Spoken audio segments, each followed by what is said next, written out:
Terima kasih Tuhan, terima kasih Bapa. Ada satu cinta yang tak pernah putus dalam kehidupan kami, yang selalu Tuhan hadir, yang menyertai kehidupan kami Bapa. Terima kasih Tuhan Yesus Kristus lewat puji-pujian yang kami sudah angkat kepada Engkau, bahkan lewat penyembahan kami Tuhan Yesus Kristus, karena Engkau Bapa di sorga menjadikan setiap pujian penyembahan kami Tuhan menjadi persembahan yang kudus yang berkenan di hadapan Engkau. Terima kasih Bapa di sorga, terima kasih Tuhan, bahwa hari ini juga Tuhan, malam ini kami ada ibadah Jum Tuhan. Mari Tuhan Engkau sertai kehidupan kami, bahkan hamba-Mu Tuhan yang akan memberitakan kebenaran firman-Mu, Kau urapi Tuhan, baik kami mendengarkan Tuhan Yesus Kristus, baik setiap kami Tuhan yang hadir malam ini, Tuhan berkati kami. Terima kasih Bapa, terpuji-pujilah nama-Mu, hanya di dalam nama Yesus Kristus kami berdoa dan mengucap syukur. Mari sama-sama katakan, amin. Haleluya. Shalom. Haleluya. Saudara yang kasih Tuhan Yesus Kristus, sebelum saya memberitakan kebenaran firman Tuhan, terlebih dahulu saya akan memperkenalkan diri saya. Ada pepatah bilang, tak kenal maka tak sayang. Saudara yang kasih Tuhan, nama saya Gim Switno Manalu. Saya sudah menikah, mempunyai istri satu, mempunyai anak satu. Amin. Saudara yang kasih Tuhan Yesus Kristus, saya sebagai pekerjaan sehari-hari, saya mengajar di salah satu sekolah SDN Sunter Agung 07.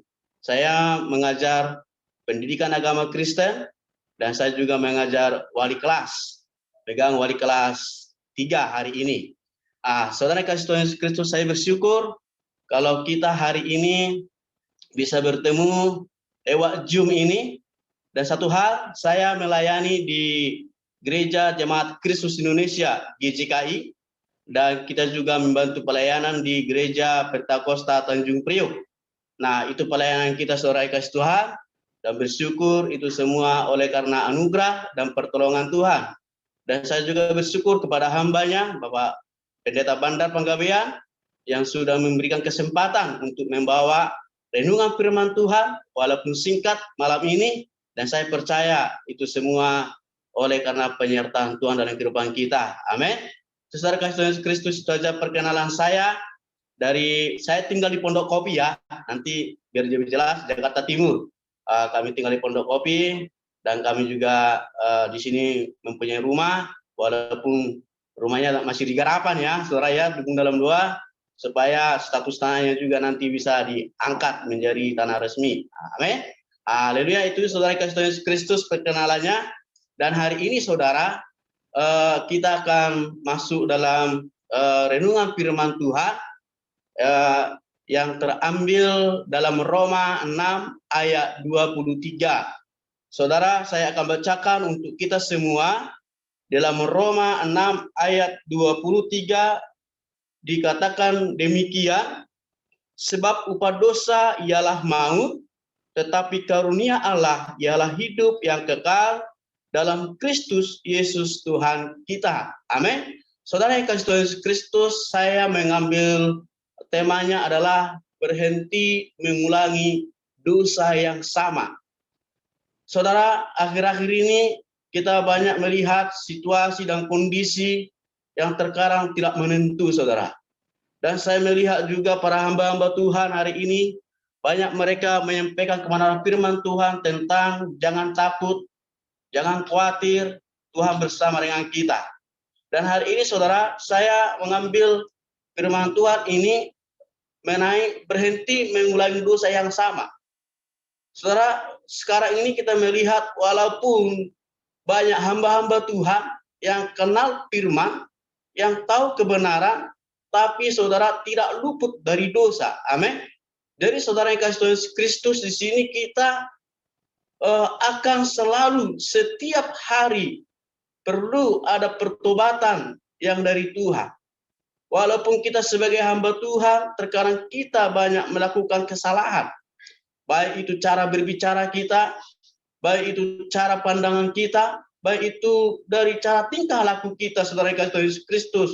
Kita terkadang ada salah, ada sehingga menimbulkan orang sakit hati, sehingga menimbulkan orang tidak enak, sehingga membuat itu tidak menjadi berguna bagi orang karena kita mungkin menyakiti hati orang. Saudara Kristus, saudara yang kasih Tuhan, salah satu masalah yang banyak dialami oleh umat Kristen adalah cenderung dia mengulangi dosa yang sama. Seperti apa saudara dosa yang sama ini saudara? Kita mungkin kemarin katakanlah berbohong, tapi cenderung kita minta ampun kepada Tuhan. Tetapi cenderung sekali saudara, dosa itu akan kembali kita akan ulangi. Kita akan terjerumus dalam dosa tersebut. Saudara yang kasih Tuhan Yesus Kristus, Tuhan tidak mau bahwa kita itu akan kembali kepada atau jatuh kepada dosa yang sama. Maka saudara, Tuhan katakan di sini di ayat 23 ini, sebab upah dosa ialah maut, tetapi karunia Allah ialah hidup yang kekal dalam Kristus Yesus Tuhan kita. Sebab Tuhan sudah mati di kayu salib, sudah mengorbankan dirinya untuk kita.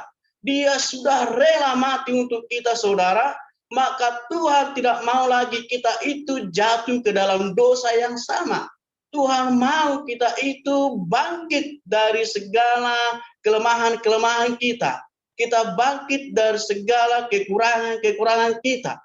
Saudara yang kasih Kristus, Tuhan tidak ingin kita itu jatuh ke dalam dosa yang sama, saudara. Saudaraku yang kasih Tuhan, banyak mungkin pertanyaan-pertanyaan yang muncul di dalam kehidupan kita. Mungkin kita adalah sebagai pendosa, mungkin kita adalah sebagai yang sudah berdosa. Tapi terkadang muncul pertanyaan dalam kehidupan kita, apakah Tuhan tetap mengampuni dosa kita walau kita melakukan dosa yang sama? Apakah Tuhan Yesus tetap menebus dosa kita walaupun kita sudah meminta ampun tetapi melakukan dosa itu lagi? Saudara yang kasih Tuhan Kristus, setiap dosa yang kita lakukan, asalkan kita saudara mengakui dosa kita di hadapan Tuhan, maka Tuhan akan mengampuni. Tetapi Tuhan tidak mau kita kembali kepada dosa tersebut. Tuhan mau kita lepas dari dosa tersebut. Maka di dalam Ibrani 9 ayat 28 dikatakan demikian, demikian pula Kristus hanya satu kali saja mengorbankan dirinya untuk menanggung dosa banyak orang. Sesudah itu ia akan menyatakan dirinya sekali lagi tanpa menanggung dosa untuk menganugerahkan keselamatan kepada mereka yang menantikan dia. Saudara kasih Tuhan, sini sudah jelas dikatakan bahwa Yesus, bahwa Tuhan telah mengorbankan dirinya untuk menanggung dosa kita, untuk menanggung dosa orang banyak. Maka sesudah itu ia akan menyatakan dirinya sekali lagi tanpa menanggung dosa untuk menganugerahkan keselamatan kepada mereka yang menantikan dia. Saudara, Tuhan sudah mengorbankan dirinya untuk kita. Dan tidak mungkin lagi Yesus akan disalibkan kedua kalinya untuk menanggung dosa kita. Maka Tuhan mau kita itu lepas dari segala dosa. Saudara kasih Kristus, ini dosa ini sangat mengganggu kita saudara. Sebagai hamba-hamba Tuhan, sebagai kita adalah pelaku-pelaku kebenaran firman Tuhan. Terkadang ini dosa ini sangat dekat. Sangat dekat. Iblis itu sangat dekat. Terkadang mau menggoda kita. Mau ingin supaya kita ini jatuh ke dalam dosa tersebut. Maka saudara yang kasih Kristus, kita perlu bertobat. Bertobat setiap hari. Setiap saat. Apapun yang kita lakukan. Kalau kira-kiranya itu tidak berkenan di hadapan Tuhan. Kita harus minta ampun sama Tuhan. Amin. Kita harus minta ampun sama Tuhan. Kita minta pengudusan yang dari Tuhan. Saya percaya kita yang ada, yang ikut di grup ini, atau yang ikut ibadah Jumat ini adalah semua adalah kita ini adalah hamba Tuhan. Yang tahu kebenaran firman Tuhan. Tapi saudara yang kasih Kristus, saya sendiri pun mengalami terkadang banyak saya melakukan kesalahan. Saya melakukan yang tidak ada yang tidak baik di hadapan Tuhan. Maka saudara saya perlu yaitu minta pengampunan dari Tuhan, minta pengudusan yang dari Tuhan. Kita perlu bertobat supaya kita senantiasa bahwa Yesus Kristus adalah menjadi penyelamat dalam kehidupan kita, yang memperoleh keselamatan dalam kehidupan kita. Kita harus senantiasa bertobat setiap kali kita melakukan dosa. Jadi saudara yang kasih Tuhan Yesus Kristus, manusia ini tidak ada yang sempurna. Badan adalah lemah, roh penurut, saudara. Tapi kita harus senantiasa mengalahkan itu. Kita harus dekat kepada Tuhan.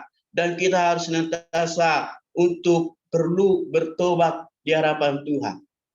Saudara, saya nggak perlu menjelaskan bertobat itu seperti apa, saudara. Mungkin kita sudah tahu bahwa bertobat sebenarnya kalau dalam bahasa aslinya, dalam bahasanya adalah metanoia, yang dapat diartikan sebagai kita berbalik 180 derajat dari perbuatan-perbuatan kita yang tidak berkenan di hadapan Tuhan. Itu yang selalu akan kita lakukan, berbalik, melakukan kebenaran firman Tuhan, menjauhkan hidup kita dari dosa-dosa. Nah, saudara yang kasih Tuhan Yesus Kristus, kita tahu manusia banyak melakukan kesalahan-kesalahan. Tetapi kita sebagai manusia, saudara, kita perlu yaitu bertobat di hadapan Tuhan. Manusia menjadi berdosa bukan karena manusia berbuat dosa. Tetapi saudara, manusia berbuat dosa karena manusia pada mulanya adalah sudah pendosa. Dari Adam dan Hawa sudah pendosa. Jadi manusia melakukan hakikatnya sebagai pendosa, yaitu melakukan dosa. Itu ya saudara kasih Tuhan ya. Jadi walaupun kita sebagai hamba Tuhan, sebagai melakukan firman, cenderung kita itu dekat kepada dosa. Nah, oleh karena itu, saudara yang kasih Tuhan Yesus Kristus, selama kita masih hidup, selama tubuh kita masih ada, bahwa tubuh kita ini lemah, mungkin saja kita jatuh ke dalam dosa. Dan bukan tidak mungkin kita tidak jatuh ke dalam dosa yang sama. Jadi saudara, semakin tubuh kita ini masih lemah, kadang-kadang jatuh ke dalam dosa. Pada sebenarnya, dosa yang sama merupakan masalah yang dihadapi oleh banyak orang yang sudah ikut Kristus. Ya, cenderung dosa yang sama itu orang-orang yang sudah ikut Kristus dia lakukan, saudara. Orang yang ikut Kristus biasanya enggan melakukan dosa, baru dapat lebih kuat menahan godaan terhadap dosa-dosa baru. Saudara kasih Kristus, kalaupun orang yang sudah ikut Kristus, dia cenderung digoda oleh iblis itu untuk kita jatuh ke dalam dosa. Saudara yang kasih Tuhan, tetapi firman Tuhan tadi berkata di dalam Roma itu, yang B-nya dikatakan, saudara, tetapi karunia Allah ialah hidup yang kekal dalam Kristus Yesus Tuhan kita. Amin. Jadi oleh karena karunia Allah, oleh karena anugerah Tuhan, kita diselamatkan, kita ditebus, kita menjadi umat pemenang, menjadi anak kepunyaan Yesus Tuhan. Saudara yang kasih Tuhan Yesus Kristus, kita tidak lagi bisa sama dengan orang-orang yang melakukan dosa setiap harinya. Sebagai hamba-hamba Tuhan, kita akan taat dan takut akan kebenaran firman Tuhan. Tapi saudara, namun kita harus berbeda dengan orang-orang yang melakukan dosa. Kita harus berbeda, saudara. Ya, kita harus sembuh dari setiap masalah-masalah yang kita lakukan. Maksudnya, saudara, dari dosa-dosa itu kita harus sembuh. Dari perbuatan-perbuatan kita yang kurang berkenan di hadapan Tuhan. Sebagai orang yang sudah menerima Roh Kudus, kita tentunya tidak ingin menerus jatuh dalam dosa yang sama. Sebagai anak yang Tuhan pilih, tentunya saudara, kita tidak lagi jatuh kepada dosa yang sama. Karena tadi di dalam Ibrani sudah jelas dikatakan, Yesus hanya sekali saja untuk menanggung dosa kita. Saudara yang kasih Tuhan, ada beberapa hal yang perlu kita lakukan supaya kita itu tidak cenderung jatuh ke dalam dosa. Satu, saudara kasih Yesus Kristus, mengakui dosa kita terhadap Tuhan dan saudara seiman. Kita harus mengakui dosa kita. Di dalam Yakobus 5 ayat 16 dikatakan demikian, karena itu hendaklah kamu saling mengaku dosamu dan saling mendoakan, supaya kamu sembuh. Doa orang benar bila dengan yakin didoakan sangat besar kuasanya. Nah, saudara, kebanyakan orang Kristen memahami, mengakui dosanya di hadapan Tuhan dan bahkan mengakui setiap hari. Namun, saudara, kebanyakan dari mereka tetap melakukan dosa yang bahkan baru diakuinya. Memang penting untuk dapat mengakui dosa kita di hadapan Tuhan dan bertobat meminta pengampunan. Namun untuk beberapa kasus dalam hal ini tidak cukup. Kita harus mengakui dosa kita di hadapan orang lain. Ya, kita tidak boleh hanya menanggung dosa kita sendiri. Kita harus mengakui dosa kita itu di hadapan orang lain. Dalam hal ini adalah saudara seiman yang dapat dipercaya. Mungkin kita harus sharing kepada hamba-hamba Tuhan, kepada gembala-gembala apa yang sudah kita lakukan. Supaya kenapa, saudara? Supaya kita itu dibantu dan ditolong dan didukung dalam doa. Maka saudara Yesus Kristus, kebanyakan orang senantiasa malu untuk mengakui dosanya. Sehingga orang tersebut berjuang sendirian melawan dosanya. Ini saudara sangat sulit melawan dosa sendirian. Dan kita butuh pertolongan Tuhan. Kita butuh pertolongan Tuhan. Supaya Tuhan menolong kita dari kebiasaan-kebiasaan yang kita lakukan yang tidak berkenan di hadapan Tuhan. Supaya ada hamba-hamba Tuhan mendukung kita dalam doa. Supaya senantiasa kita kuat di dalam melakukan yang benar di hadapan Tuhan. Nah, saudara yang kasih Tuhan Yesus Kristus, bahkan di dalam Yakobus 5 ayat 16 dikatakan demikian, bahwa supaya kita itu kuat di hadapan Tuhan Yesus Kristus. Kita akan baca dalam Yakobus 5 ayat 16. Dikatakan demikian, saudara yang kasih Tuhan Yesus Kristus, karena itu hendaklah kamu saling mengaku dosamu dan saling mendoakan supaya kamu sembuh. Doa orang benar bila dengan yakin didoakan sangat besar kuasanya. Nah, saudara kasih Tuhan, kita harus mengakui segala perbuatan-perbuatan kita di hadapan Tuhan. Perbuatan-perbuatan yang kurang berkenan di hadapan Tuhan. Yang kedua, saudara, jangan memberi kesempatan kepada iblis. Kita tidak boleh memberikan kesempatan kepada iblis. Saudara, kita buka di dalam Efesus 4 ayat 27. Saudara kasih Tuhan Yesus Kristus dikatakan demikian dalam Efesus 4 ayat 27. Dan janganlah beri kesempatan kepada iblis. Saudara, iblis itu senantiasa untuk bagaimana untuk supaya kita itu jatuh ke dalam dosa. Iblis itu selalu dekat, saudara. Bagaimana supaya kita itu ingin jatuh, saudara. Biasanya orang yang melakukan dosa yang sama pada keadaan yang sama juga. Maka penting kita untuk dapat mengetahui pada kondisi apakah kita berbuat dosa. Kita tidak mungkin boleh memberi kesempatan kepada iblis untuk dapat menggoda kita melakukan dosa. Kita harus tolak itu, saudara. Kita harus thinking, yaitu segala godaan-godaan iblis yang membuat kita jatuh ke dalam dosa. Nah, salah satu contoh, saudara, kenapa orang-orang yang sering jatuh ke dalam dosa, contohnya seperti ini. Misalkan ada dua anak muda yang biasanya anak muda ini mudah sekali berbuat dosa. Ya, katakanlah pada saat sedang berduaan atau katakanlah anak muda ini sedang pacaran, bahwa di dalam satu ruangan.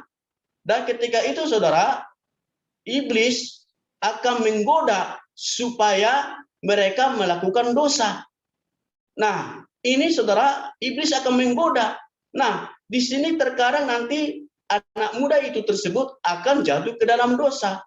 Nah, bahkan dalam contoh lain juga, saudara, orang yang suka mabuk, yang suka minum minuman keras, yang sulit untuk dilepas dari minuman keras, ya, maka orang-orang seperti ini dekat kepada dosa, saudara. Maka jalannya adalah janganlah orang itu dekat dengan seperti yang minuman keras, jangan sampai orang tersebut pergi ke tempat-tempat menjual minuman keras. Supaya karena itu adalah kebiasaan lamanya, kalau itu nanti dekat dengan dia, maka itu akan kembali kepada dosa tersebut. Dia akan jatuh lagi ke dalam dosa tersebut. Nah, maka yang ketiga, saudara yang kasih Tuhan Yesus Kristus, kita akan mencari kebiasaan lain supaya kita lepas dari dosa tersebut. Seperti apa kita akan cari kebiasaan lain? Di dalam Efesus 4 ayat 28 dikatakan demikian, orang yang mencuri, jangan ia mencuri lagi. Tetapi baiklah ia bekerja keras dan melakukan pekerjaan yang baik dengan tangannya sendiri, supaya ia dapat membagikan sesuatu kepada yang berkekurangan. Nah, saudara yang kasih Tuhan Yesus Kristus, kita akan mencari jalan ini, saudara. Maka salah satu alasan mengapa orang sangat sulit untuk lepas dari dosa yang lama adalah karena dosa tersebut sudah menjadi kebiasaan dan mendarah daging di dalam hidupnya. Maka kebiasaan yang sangat sulit, bahkan mungkin saja tidak dapat dihilangkan.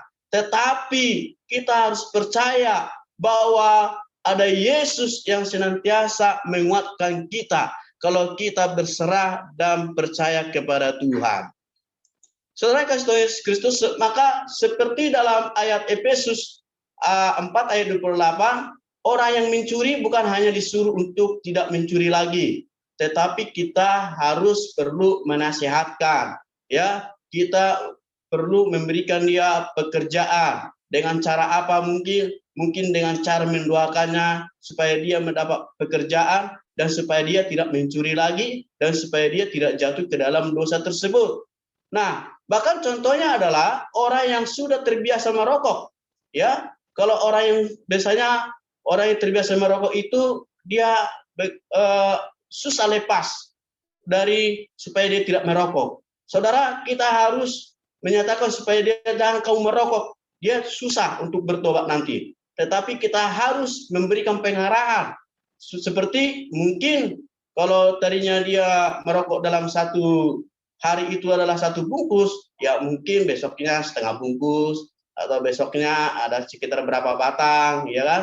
Nah, dengan hal-hal inilah mereka akan bisa nanti untuk berhenti untuk tidak merokok lagi, untuk tidak melakukan dosa lagi di dalam kehidupannya. Nah, saudara yang kasih Tuhan Yesus, dengan melakukan hal-hal ini, kita bisa tidak langsung dapat lepas dari dosa, maka kita butuh proses untuk dapat benar-benar lepas dari dosa tersebut. Nah, akan sulit jika kita berjuang melawan dosa sendirian. Namun saudara kasih Tuhan Yesus Kristus, jika ada Tuhan Yesus yang memimpin kita, pasti kita bisa merdeka terhadap dosa. Amin. Saudara kasih Tuhan Yesus Kristus, kalau kita percaya kepada Tuhan, kita menyerahkan hidup kita sepenuhnya kepada Tuhan, bahwa tadi dikatakan sebab upah dosa ialah maut, tetapi karunia Allah adalah hidup yang kekal dalam Kristus Yesus Tuhan kita. Kita percaya bahwa hidup kita ini adalah kekal di dalam Yesus Kristus Tuhan kita. Amin. Nah, saudara kasih Tuhan Yesus Kristus, saya tidak akan panjangkan kebenaran firman Tuhan pada malam hari ini, tapi kita percaya bahwa oleh karena kemurahan Tuhan, oleh karena karunia Allah, kita diselamatkan, kita ditebus, sehingga kita tidak lagi menjadi manusia pendosa. Kita tidak lagi manusia yang gampang jatuh ke dalam dosa, karena kita taruh Yesus di dalam kehidupan kita. Amin. Saudara kasih Tuhan Yesus Kristus, inilah kebenaran firman Tuhan yang bisa saya sampaikan kepada kita pada malam hari ini. Walaupun kebenaran ini tidak begitu pandai saya menyampaikan, bila Roh Kudus yang mengutarakan dalam kehidupan kita, supaya senantiasa kita tidak lagi mengulangi dosa-dosa yang sama yang biasanya kita lakukan, yang tidak baik di hadapan Tuhan. Terima kasih saya sampaikan kepada kita semua, dan kiranya Tuhan Yesus menolong kita, dan kiranya Tuhan menolong kita senantiasa supaya kita menjadi umat pilihan Allah. Amin. Demikian kebenaran firman Tuhan. Tuhan Yesus memberkati. Haleluya. Dan saya sampaikan kepada Pak Stumea untuk memimpin kita dalam doa.